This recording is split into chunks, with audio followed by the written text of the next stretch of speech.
Mhm. All right. I know that there's a little delay for people coming in occasionally. Da, da, da. All right. And we're recording and we're getting started. Hello, everybody. Welcome to Kinsta's webinar. Today, we're going to be unlocking all of the secrets for growing your agency and maximizing your revenue. My name is Roger Williams. I'm an account executive with Kinsta. Kinsta is a managed WordPress host. We specialize in hosting WordPress sites in a high-performance manner. We're integrated with Cloudflare, and we'd love to have you come and check us out. Today's webinar, as I mentioned, is going to be focused on maximizing revenue with your agency and really growing things. And I've got a great guest that I'm going to introduce in a moment here. But before we do that, I want to do a little bit of housekeeping. And for all the attendees here, I'd love to have everybody join in the chat and share where you're coming in from. Now, here's the important thing. Make sure you set the to everyone, and then that way we'll all see it. So go ahead and take a couple of minutes and let me know where you're coming in from. All right, we got Keegan from Louisiana. Great to see you. Jonathan from Mississippi. Great stuff. All right, we've got friends catching up in the chat. This is awesome.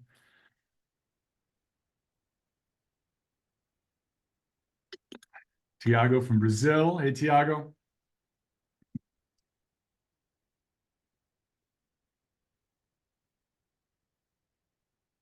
All right, Spain, Argentina, Michigan. Sweet, we've got a global audience today. And then one more thing, just for fun, keep on joining in with where you're coming in from. But the other question is the most important question of the day. Are you a dog person or a cat person?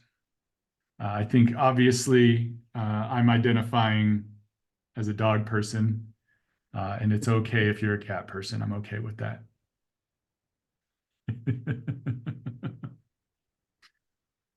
Awesome. Awesome. Great. Well, thanks everybody for joining in. I'm really excited about this webinar, mainly because of our guest. I'm joined by Mike Klanac from Modern Tribe. Mike's been with Modern Tribe for a little over 6 years as their Senior Director of Business Development. He's been involved with some very large projects that they've worked on there, including with Harvard. And Modern Tribe is a web agency focusing on the enterprise market. They do a lot of really cool things. They also created the event calendar plugin. Mike, welcome to the webinar. Thanks so much for having me, Roger. I'm really excited to be here. Awesome. Awesome. So the good news is for everybody that's tuning in is that you're going to primarily hear from Mike, the expert here today. And I'm going to just kind of join along and ask some different questions. We've got a lot of polls that we'd love to get your input on. And also feel free to ask any questions. We've got the chat, obviously. There's also the Q&A area. And Ella and Nicole, my colleagues, are going to be monitoring all of that. So with that said, I'm going to jump in here with our first question, our first poll. And we're going to start asking people, what's your current primary revenue stream? Go ahead and take some time and fill that out. And this is Mike, I'd love to just jump in and hear your thoughts on, as an agency, where do you think is important to focus on, and where is Modern Tribe focused on, and has that changed over time? Yeah, that sounds great. And before we even get started, I just wanted to sort of begin by number one, commenting how much I love the new Kinsta branding, which is really cool. And I think it's sort of a mid-century modern, I don't know, maybe a little retro touch there. But I'm really feeling it. I love the type, super, super cool. And super happy to be here. When you reached out and we started talking, I just really connected with the topic of agency life. Like I love that sort of middle of the road sized company that isn't necessarily a corporation, isn't a startup that tends to attract people that kind of value a little bit of quality of life, but at the same time really care about what they do. They're highly skilled individuals, sometimes they're hobbyists, and agency life tends to be that sort of perfect balance for them. I know for me, personally speaking, uh, I started at a large corporation and experienced that for a while and the pros and cons that come with that. I've had a little bit of startup experience and the roller coaster ride that is. And the agency sort of size has been the Goldilocks for me. So being able to talk about that and support that and connect with fellow agency life members is really, really neat. And I appreciate the opportunity. So yeah, I Awesome. mean, yeah, in terms of where Modern Tribe is at from a focus and revenue stream standpoint, where we tend to focus, a majority of our revenue is coming from something related to website redesign, replatform, engineering, or project-based work. Uh, Now, that being said, it is the reoccurring work that builds off of that, that tends to diversify that revenue stream and turn those individual projects into ongoing relationships, and builds up that revenue floor that allows us to become a profitable business. So still very much focused on full service digital design and development. However, all of those other areas, I think, speaking kind of subjectively about how we think about it, are crucial to making things work. So maintenance and support, SEO and all of the insights and marketing that you can wrap around that. And other digital services. Like, for example, we just rolled out a digital branding offering, which came kind of organically from client requests during the design process. So you're kind of in there and you're redesigning and new colors, new type. Well, it's not a heavy jump to start thinking about brands, and brand can be a little overwhelming for certain size companies.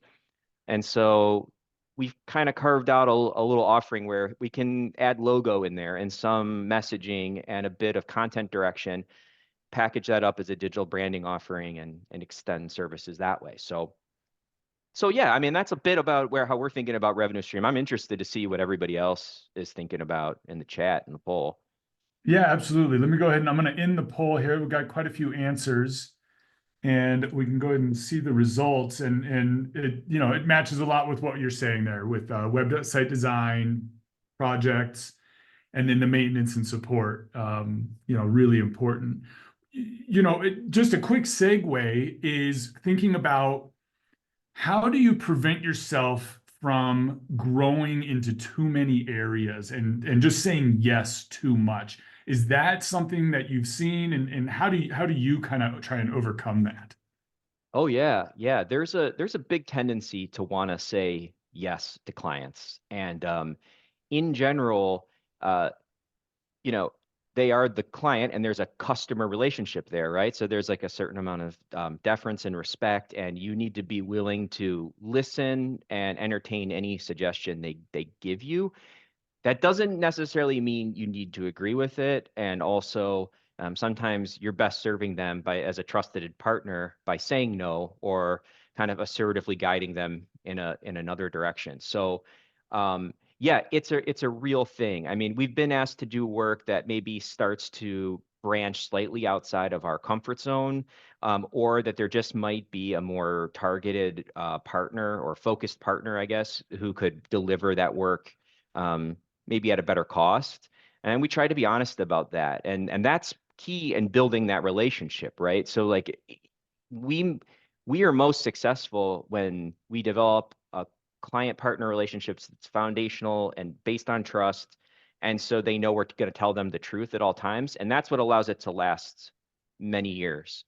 Um, I will also say another way to think about that question and getting into too much is, maintenance and support is a different offering than a project, right? So a project might, there are people who are probably doing $20,000 website design projects all the way up to 500,000, and they can be large and they can have a lot of scope, and you can carve out a resource plan and do a full implementation. Maintenance and support is a smaller engagement. If you're just doing like core updates, if you're staying on top of browser changes and compatibility issues and little bugs that pop up over time, um, and that can create lots of maintenance and support relationships.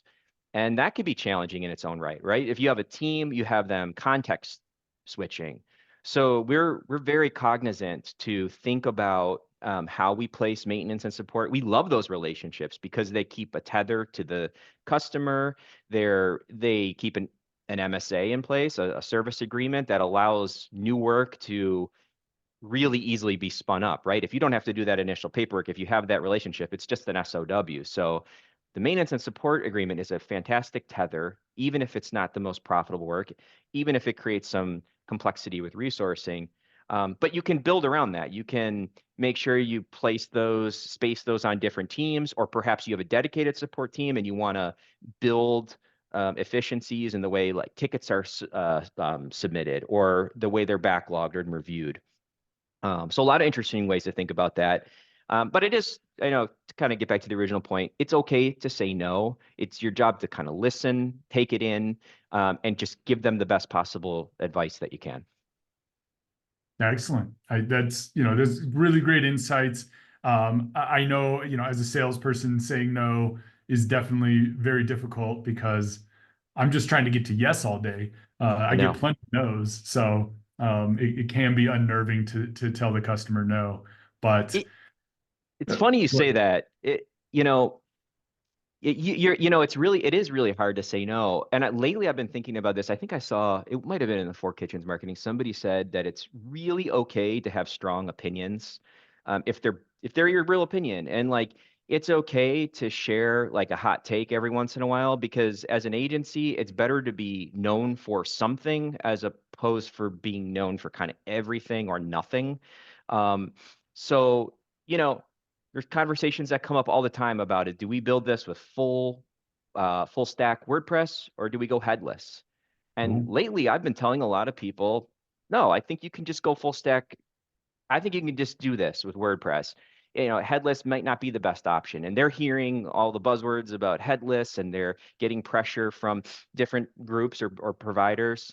And yeah, and I think it's okay. And I don't think everyone agrees with me, and that's okay too. But sharing that opinion, even though it may not be the most political or PC thing to say on a call, I think when someone does connect with it, they appreciate that candid like response and that honesty, and it goes towards a relationship that's ultimately rooted in trust. And yeah, so No, I think that's great. And I think in the case of headless, it's interesting to hear an agency say no to headless because, from everything I've seen, headless just creates way more maintenance and support issues because you now have to have that developer to do any type of change to the front end.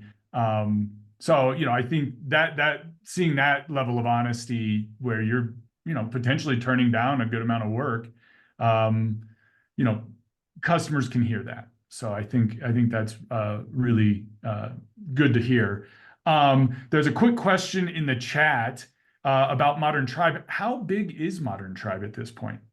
we're right around 50. So we've had some changes in size as we've our company has gone through a life cycle of, if anyone does the really short summary elevator pitch on Modern Tribe is that we started as a services company and a product company. So we were building websites, but we also had plugins. And eventually the plugin business spun off and is now a part of Stellar WP. That's the events calendar and all the related products. So right now we're at 50. We were at one point up well over 100, and we kind of spun off, and now we're on a growth trajectory again. So heading back up closer to 100. That's our goal within a couple years. Very cool. Very cool. As we're talking about that right there, I want to ask another question in the poll. for untapped potential, and get people's thoughts here while we keep talking about this, because I think that's a great segue right there, where you brought up products. And one thing that I've been noticing recently in different podcasts and LinkedIn posts around agencies is this idea of productization. Um, and that agencies need to look into productization so they can get that recurring revenue and they can diversify. And I'd love to just get your thoughts on that, as you know, as a company that started with productization and has evolved in different ways. What's your take there? I think productization is really interesting, and you can look at it a couple of different ways. Number one, like a lot of times agencies have like gold in the fact that they're getting client feedback or developer feedback that's grounded in reality. So like there are a ton of startups that go out and be like, what problem should I solve? And they take swings and they're not even sure if they're solving a real problem. Whereas like you're getting the real intel, like your developer saying there's a gap in governance. We need a plugin for that. Like there isn't a market offering for this. Or your client is giving you similar feedback. So number one, you got access to great intel. That's a huge starting point. Um, Number two, it doesn't always have to be a product that makes money. So for example, um, for many years, Modern Tribe had something we called Panel Builder. That was just our page builder tool. This was well before Gutenberg. And I mean, in a lot of ways, it was an early like attempt at something like a Gutenberg.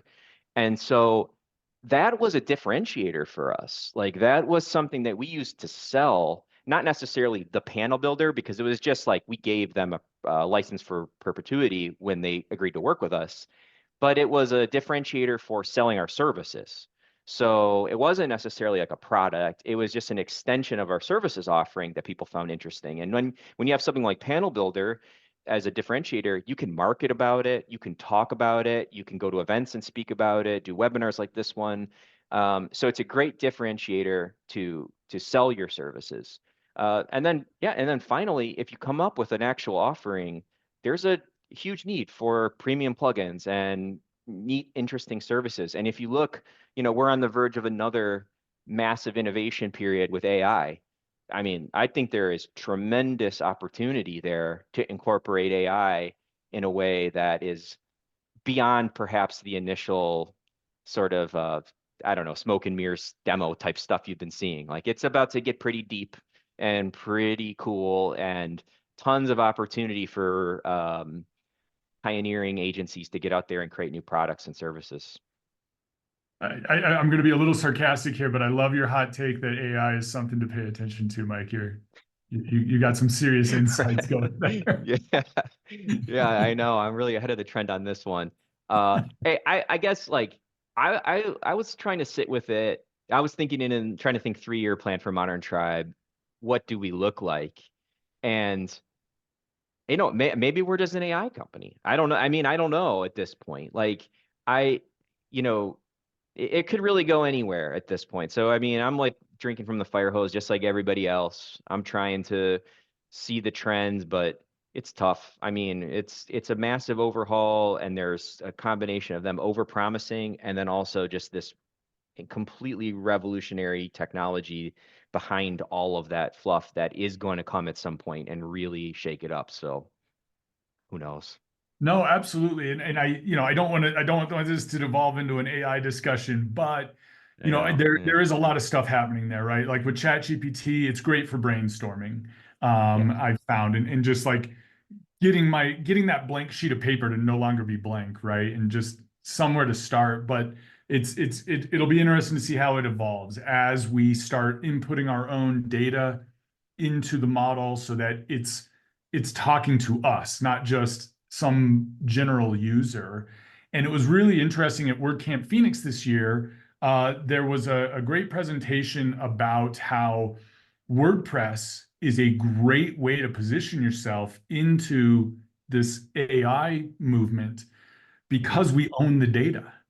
Yeah. Like we've got everything, we've got the APIs, we can plug it into an LLM. And if you're with a Wix or a Squarespace or a Mhm. Shopify, even, you don't necessarily have that flexibility. And so that's Right. going to be exciting to see. It really will. It really will. And at the risk of devolving this into a purely AI conversation, which I know a lot of conversations have gone that way, so I promise I won't. Um, yeah, I think what we're doing, practically speaking, for other agencies, how we're thinking about it is right now, we're still at the point of just mastering like what's our security policy on AI. Like, for example, you mentioned ingesting data. Well, we work with a lot of enterprise clients. We have complicated agreements where like there's no assumption that well we can integrate with AI that it can read their data. Like we have to have real policy in place. We have to really evaluate every tool set. So we're at that fundamental level of just like getting our ducks in a row. And I think where we will probably go first, even before like bringing real client offering solutions with AI, is we will look like the really boring like efficiency of agency stuff. So like right now, I just made the decision to lean a little bit more towards Google Gemini over GPT just because of the direct integration into our Google Workspace accounts. It just means like, maybe there's a calendaring feature, there's a Gmail feature, there's a Drive feature, and I'll take a 5% efficiency increase on like scheduling, summaries, communication, proposal starts, stuff like that uh, as our first foray into this thing. And then hopefully in the process, the team's learning more and that the APIs continue to evolve. And eventually we're bringing really awesome integrations into WordPress and maybe even custom products. Who knows? Very exciting. It's going to be, I'm excited to see what you all come up with and just what's happening in the marketplace. So, Yeah. so we've got that poll going. I'm going to end it. We got some good responses. So we've got a lot of people in the untapped revenue, upselling, offering new services, increasing operational efficiency, and finding new clients. Um, no answers for exploring new markets. That's interesting in there.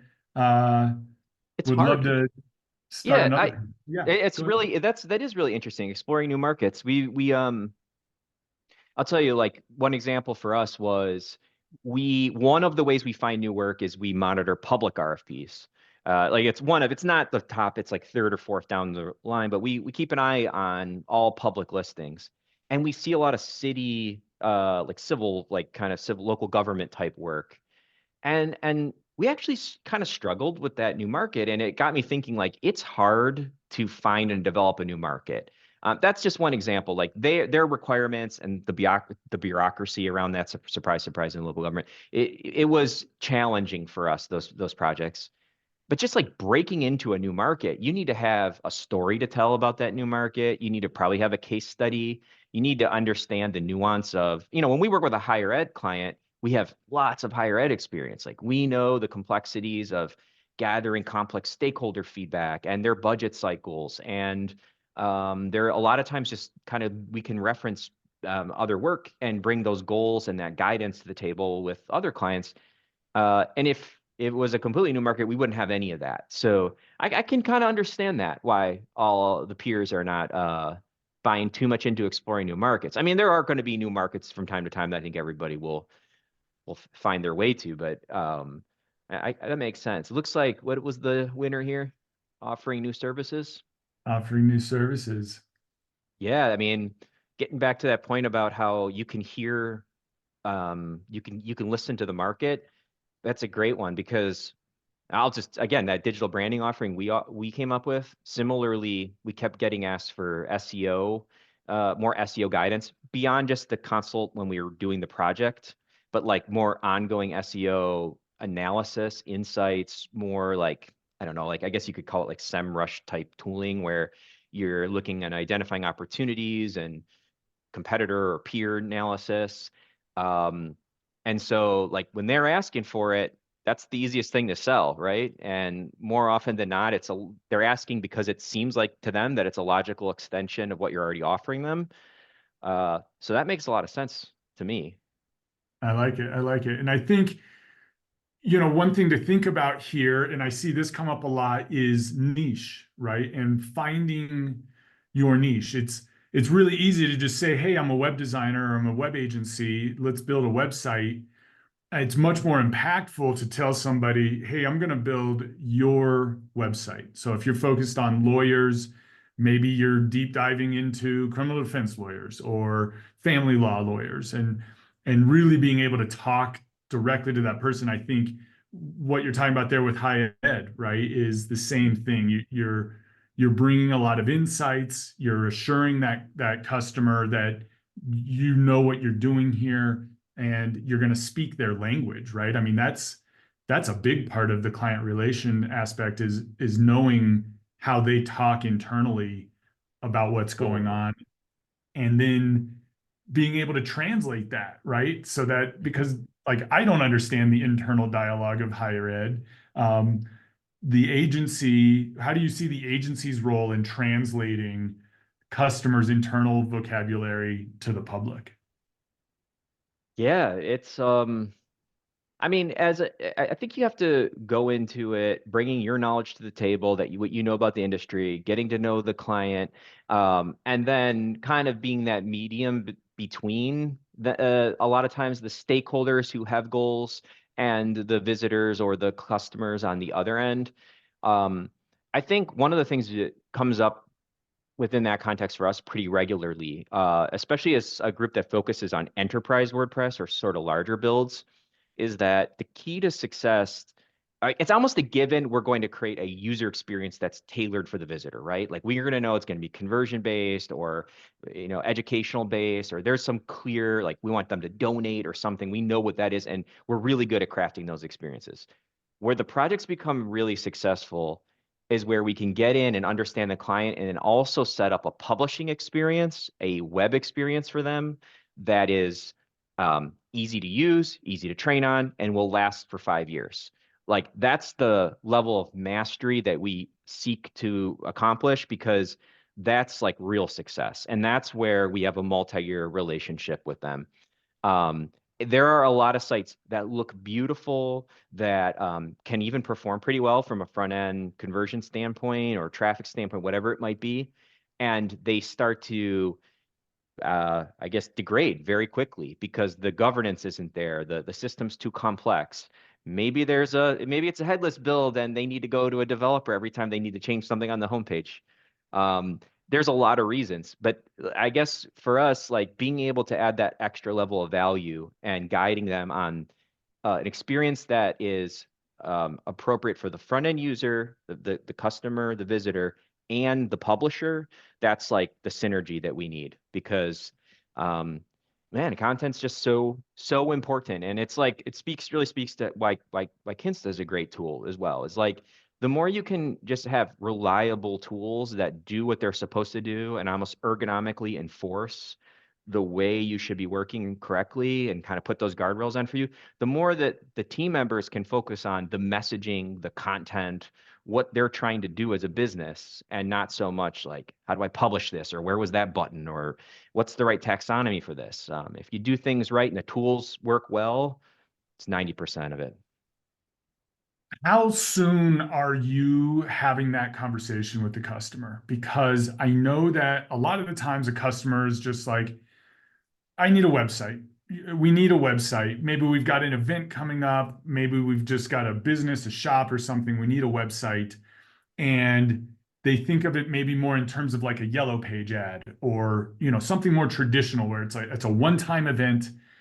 They do it and then they can reuse it maybe or something like that. But with a website, it's really an organic creature, right? There, you need to Yeah. keep adding it. Need to keep feeding Google, and all of that. How soon do you bring that up with the client? We try to bring it up very early. So even during the sales process, we sort of start to set the tone on what kind of partner we aspire to be. And look, there are still situations where we might share feedback and the client's like, I need to be live in 2 months. I need to be live in 3 months. Just get me there and then I'll listen to you more. And we'll try to creatively suggest, approaches that accomplish that, but then also bring some of that knowledge to the table. So, like a classic example was the client with the pressing launch requirement. there is always the phased launch, right? Let's get you live with the new look and feel, the new brand, so that you can hit the big event with the new website. But maybe your blog's not completely migrated yet, and let's be honest, no one will realize. And we'll get that over the next 2 to 3 months. Um, we try to guide them in that direction, and we try to set that precedent really early on in the sales process, that that's the kind of organization we hope to be. Now, I will say too, like Modern Tribe, we lean into our role as strategists, as not just, we don't just sort of, we're not taking orders on development tickets. Like that's not what we do all day long. We're adding value because we're helping you solve a problem. We're our best when we're sitting in your shoes as an extension of your team, helping you solve the problems of your business with technical solutions, right? So yeah, I guess. I mean, that's kind of how we would approach it pretty early on. Seems very smart. I've got a couple of questions that I just want to run by real quick. One of them is, what's Modern Tribe's niche or specialization? Is there e-commerce in there, learning management systems, anything in there? Yeah, so the way we're defining ourselves right now is as an enterprise WordPress agency, with a lot of emphasis on enterprise right now. And enterprise, I know that's like kind of one of those words that can mean a lot to a lot of different people. I like to think of it as brochureware plus. So there are a lot of websites that need a really cool design and have some content, but essentially all you're doing is just like marketing your local business. Modern Tribe typically comes in when there's a requirement that makes that brochureware plus. So it is like, we have 100 franchises, right? So I need to be able to spin up new franchise landing pages. Or I do have like 3 integrations that are above and beyond just clicking a plugin and turning it on. Like there's some data being moved back and forth from a database, or a more complex, I don't know, like content pattern on the page where it's like, like a lookup, or, some sort of real-time data connection. Maybe there's a high-end accessibility requirement where you're really under the spotlight to make sure you are 100% at all times, not just the bare minimum, but it is part of your practice. E-com, there's no real e-com integration we shy away from. So that's our focus right now, is enterprise. And there are other challenges there, multi-site and just scale, right? Like just like we have when we work with Little League, when they have their World Series, the amount of people hitting that schedule and that rule book is just wild. So that's our focus. We try to solve enterprise WordPress challenges. Awesome, awesome. Um, let's talk a little bit about pricing strategy. Um, I've got a poll I'm going to launch to ask our attendees how often they revisit their pricing strategy.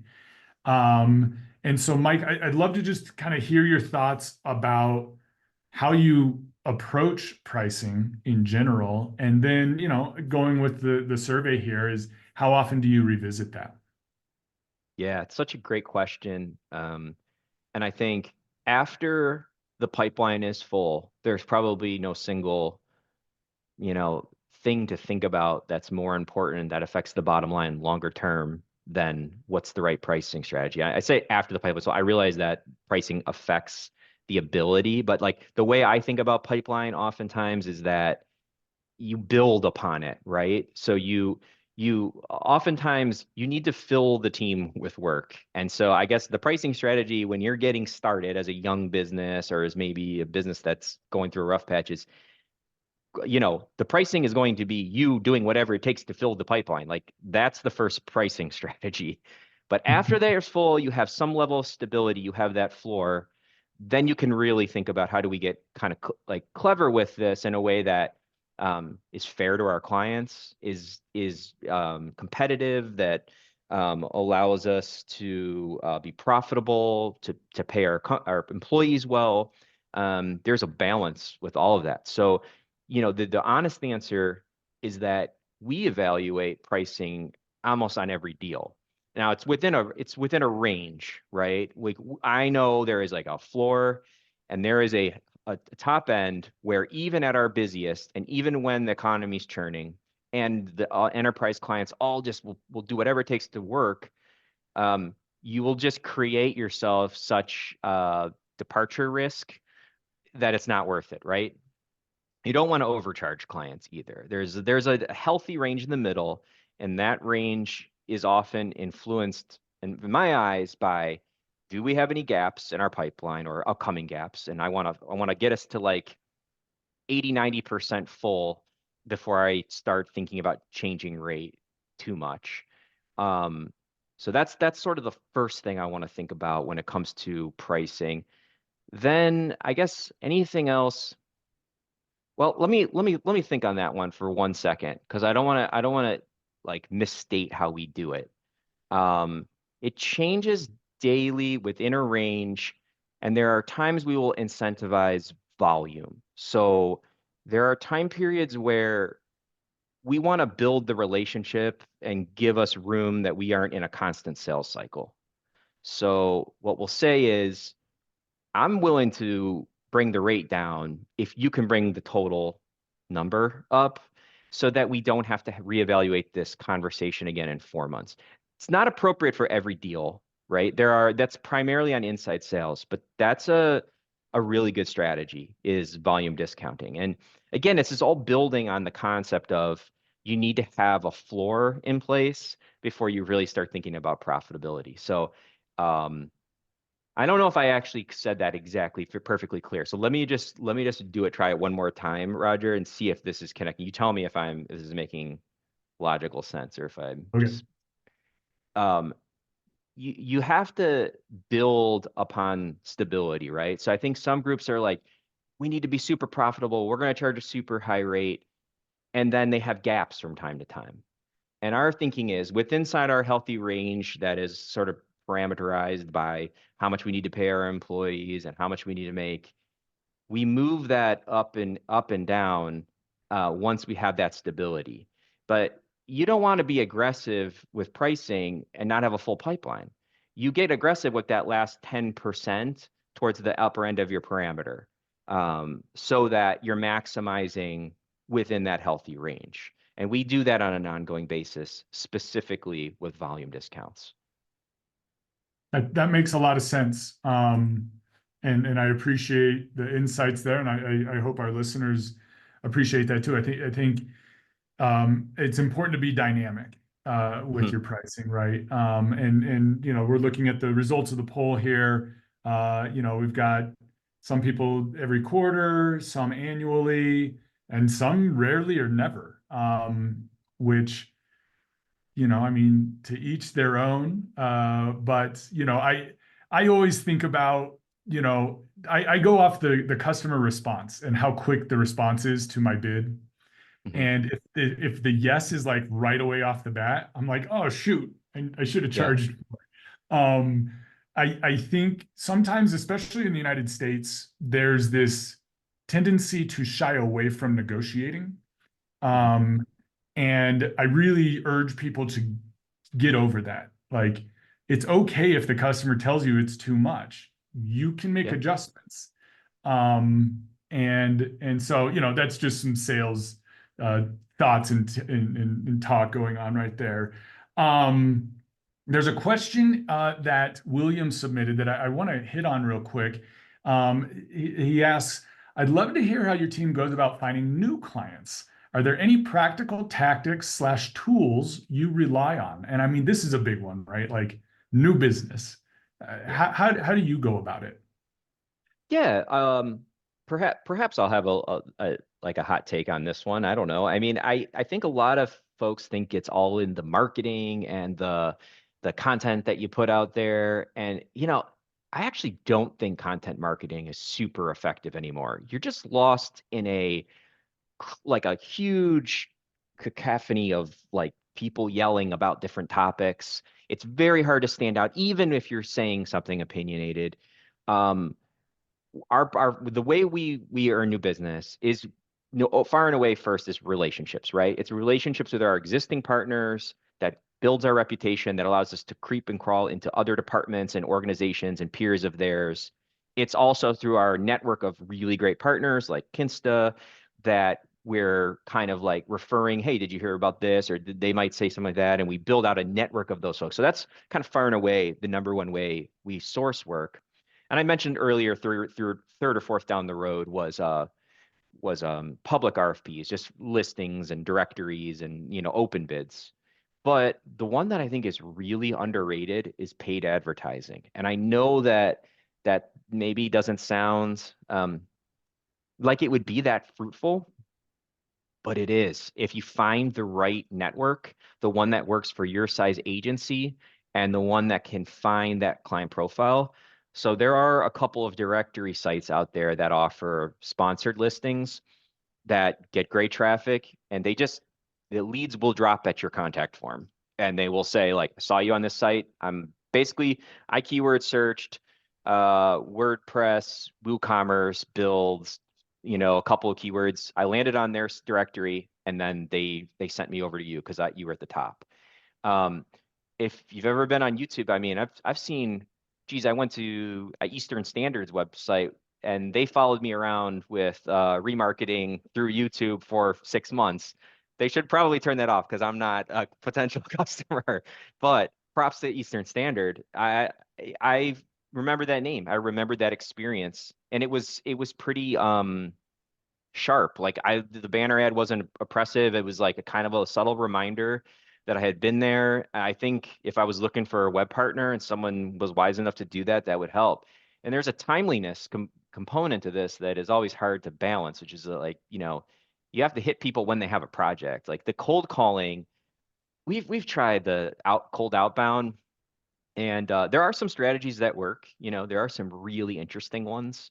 Um, it's the conversions are never as great as I think you could get with paid advertising, but I guess one that I saw that was kind of interesting years back that worked a little bit was if you're lucky enough to break into a client partner relationship where they are a little bit larger, maybe they have an MSA, like you have an MSA with like a larger corporation, they oftentimes have sub companies or partner sibling brands. And if you're under that MSA, it's totally okay to reach out to those other orgs and just say, hey, we have an existing MSA with Parent Corp. Really easy to work with us. So if you ever have a budget, here's the services we do. Just get on the radar with it. It's a little one that I saw work from a more of a colder outbound standpoint. But yeah, paid advertising I think is underrated at the moment. A couple of new directory sites popping up specifically for agencies to or I guess, yeah, agencies to list and people to post projects and get connected. Do you want to share any names? I know like Clutch is like the one that I see kind of everywhere. And I got to say it's a nicely designed site. It's pretty easy to navigate. Yes. Any like specific ones you want to share with anybody? Yeah. It's probably a little specific to the agency size and focus. So if you do a little bit, you know what, another, I hate to say it, but like look at your peers and Google them and just see where they're listed on all those, which directories they're on. Or maybe not even a peer, maybe that like stretch agency you're like modeling yourself after and you want to get there and just get in all of those. And most of them have a free listing. See if it feels right. See if you can list the services and focus points in that when they ask you to select your ideal price range, if you fit in one of those. And if you do, make those listings. At the bare minimum, they're backlinks, right? And yeah, I mean, those are great. I mean, I've seen some new ones I just saw a Brief came out, BREEF. That's interesting. That's like a true matchmaking between project and agency. Okay. We're going to give that a little bit of a whirl, but I would have to say it, Clutch is still probably up there as one of the best. Um, their bidding system can drive you nuts, and it takes real budget. But if you tune that profile in, you collect reviews, you stay dedicated to working their system, that will produce opportunities. And another thing to think about with paid advertising when you're justifying that price is, you know, it might be an expenditure of like $2,000, but what does it produce? I mean, if it produces three closed projects that tally up to $100,000, most people would take that any day of the week, right? Whereas, you go to an event, you might spend $10,000 to bring the crew out there, have dinner and drinks, and it's great to see everybody. Maybe there isn't maybe it doesn't produce anything, and so you kind of have to weigh that risk reward. And I'm not to um, jam on events. Events do more than just close work. They rarely do. In fact, you're building a reputation, that long tail reputation in the market. But yeah, it's clutch.co. It's Yeah. clutch.co is where you would find that one. So Thank you. Thank you for answering that. Uh, it's great. It's 2024 and directories are, back in fashion, and it's, I it's think it's interesting to see as Google is further pushing organic links down with the Gemini responses, how yeah. paid is going to play into that. Because obviously Google, it's the only way, I mean, it's the main way they make money is those click ads. Uh, how are they going to start positioning stuff in there? Interesting I time. I will say too, there's been a couple of new, depending on the size of your agency, there's been some new working styles. I know we didn't hit like kind of billing models, time and materials or fixed bid and all that, but there is a new one where some of the hosting companies may even sponsor projects and basically kind of connect or sponsor part of the work in order to earn that hosting relationship. So there's a lot of creative models that are going out there to find new work, and it's as competitive as ever. Definitely, definitely. Okay, we've got about 14 minutes left. I've got two more questions that I kind of want to hit real quick. So we've got Anonymous asks if you, and this is kind of returning to earlier in the webinar, if you only offer design, support, and maintenance, how do you compete with other agencies that offer more services like SEO, ads, etc.? Yeah, if you have a targeted offering, so support and maintenance, my guess is that that's going to be a pretty cost-conscious group, and they're typically also not going to be super technical, so they're paying someone to handle that for them. So I mean, that to me is about ease of relationship, simplicity, smoothness of billing. I think you can probably get to a point where you're on a true retainer with that. Like, I don't think you need to. Our retainers are oftentimes, if you don't use it, we don't actually bill them because the numbers are too large. They would break the relationship off sometimes if the sprint didn't get figured out. That one is probably a service. They're paying month over month for a certain amount of hours, use it or lose it. So I'd probably lean into the simplicity, the ease of it, the smoothness. We got you covered. It's keep the lights on service. Um, and then developing a client, a partner network, Mm, where you can say, "Oh yeah, but we're here to help." So like if you need SEO and ads, this is where I'm going to connect you with my friend. I can make the introduction for you right on email. And I mean, honestly, we have won work just by being helpful people. Like when I get a lead, I that isn't a fit for Modern Tribe because the size is too small or something, I refer that always to an agency that is a good fit because you're doing them a favor, the client. You're also becoming friends with another agency, and yeah, we like to play really nice. And yeah, hopefully that was helpful. no, I absolutely. I think that, the partnerships is something to get into earlier than later, as you mentioned with finding new clients, right? If you've got the referral network going on, and you're working with people that complement your services, it just makes a lot of sense. So, and I see Adam taking a jab at me for changing the subject from web host sponsored project. That was not entirely intentional.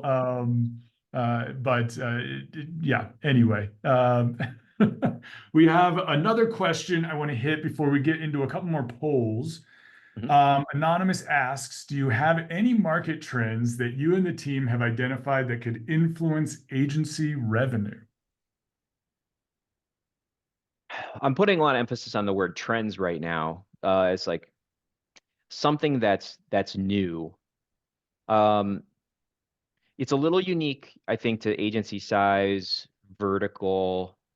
Um, I still think T&M is the trend for a lot of the folks and that I'm like kind of working near peer wise, um, and away from fixed bid. So fixed bid for us, right? We see a lot of projects that are really well articulated, scope wise and focus wise, goal wise. We see a lot that aren't in enterprise. Like we see a lot of, I need better conversion. I need this. I have a problem. I don't even know where to begin. I don't even know how to solve it. I want your strategist to solve it for me. I don't even want to really think about it. The problem with that is estimating that is really difficult. Mhm. And so a time and materials agreement allows me to t-shirt size that based on my estimator's feedback, what I know about it, and really I just want to get like a loose framework, if not maybe like just right or actually right on, like kind of right on what I think it will take. And then knowing that if things change or mid-flight, it's time and materials, we can flex, we can trade scope really easily. If I get that same request and the group says it's a fixed bid, I and I think most agencies do this, is we'll have to buffer the estimate by at least 10%. And that's like, I don't like number one, I think it sometimes puts you out of contention. You're too pricey.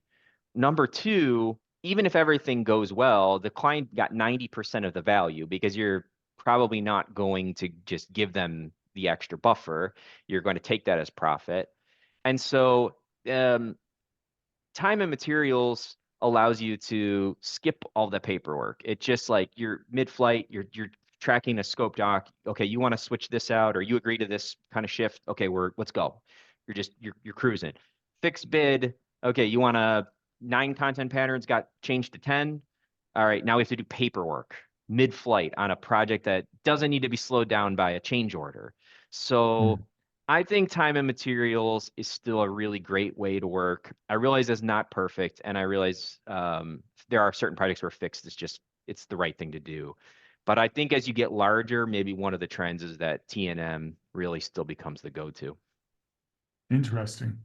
How do you, if you've got a client that's very set on a fixed price because they just want to know, Mhm. they want to do their budgeting, what are some ways you influence that conversation to, like you just mentioned it right there, right? Like if we're building in a buffer, like you're only getting 90% of it. What other ways are there of convincing the client that time and materials makes more sense?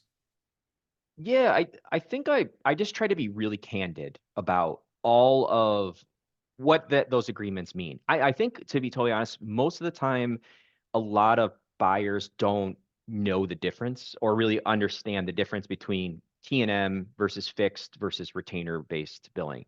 And even when I say retainer, I have to clarify that our retainer is not use it or lose it. It's use it, but give us the right amount of resource prediction so that we can hold the resources for you. And if you're off a little bit or you want to combine it and do a heavier sprint next quarter, where as long as we're communicating, that's fine. But just explaining the types of ways that we could work and the pitfalls and perks to each of them in a really candid way. I think they appreciate that because it's a lot. I mean, it's a lot of paperwork. You're also in the technical space dealing with scope, then to layer like some business considerations on top of that. Like small example would be T&M, you might have like payment terms of like net 30, net 45. Whereas with fixed bid, you have to build, a lot of groups will build milestone-based billing in. And then like, well, what are the milestones? And if it's design approval or design approval actually is a pretty clean one because you kind of can get a sign off. But then like what happens if a stakeholder is holding it up? And like you have to talking through all of that with them and letting them see the pros and cons. 'Cause a lot of people don't love bureaucracy and red tape, and they realize that like getting through the project sometimes is like being successful is a measure of like getting rid of that noise, pushing that aside, and just like charging and getting that get first pass done and then making it better. So yeah, I guess being candid. Yeah, I mean, and just ask them, hey, what are we doing here? Are we trying to get something done, or do we just want to be in committee all day? Right. So Yeah. I like it. I like it. Okay, so we've got about 6 minutes left. I know that there was one question that I definitely, or there's a question around a poll that I wanted to launch really quick that I think is a really good topic. So the question is, what percentage of your revenue is generated from repeat customers? And I'm going to let, again, people filling out the poll, but I'd love to hear your thoughts on this, Mike, and how Modern Tribe approaches it. Yeah. Um, this is one that I feel really passionately about. There's this 80-20 rule that I think shows up in nature and shows up just randomly in science world. But I think to be really set and comfortable in your business, you need to have about 80% of that revenue reoccurring. Uh, our market shift, sales is really hard, and we're never on more of like a 3-month visibility window into our forecast, or at least, we'll try 6 months, but it's pretty blurry out there, when it gets foggy into the future. And so you need that reoccurring 80% to stabilize the business. And so there's a huge emphasis on relationship building beyond the first project. And oftentimes, the way you do that is by building trust and being successful with the project, but looking for ways to keep that relationship in place, even if it's a support agreement, even if it's small consulting work, keeping that tether and keeping that reoccurring revenue number up is so, so important.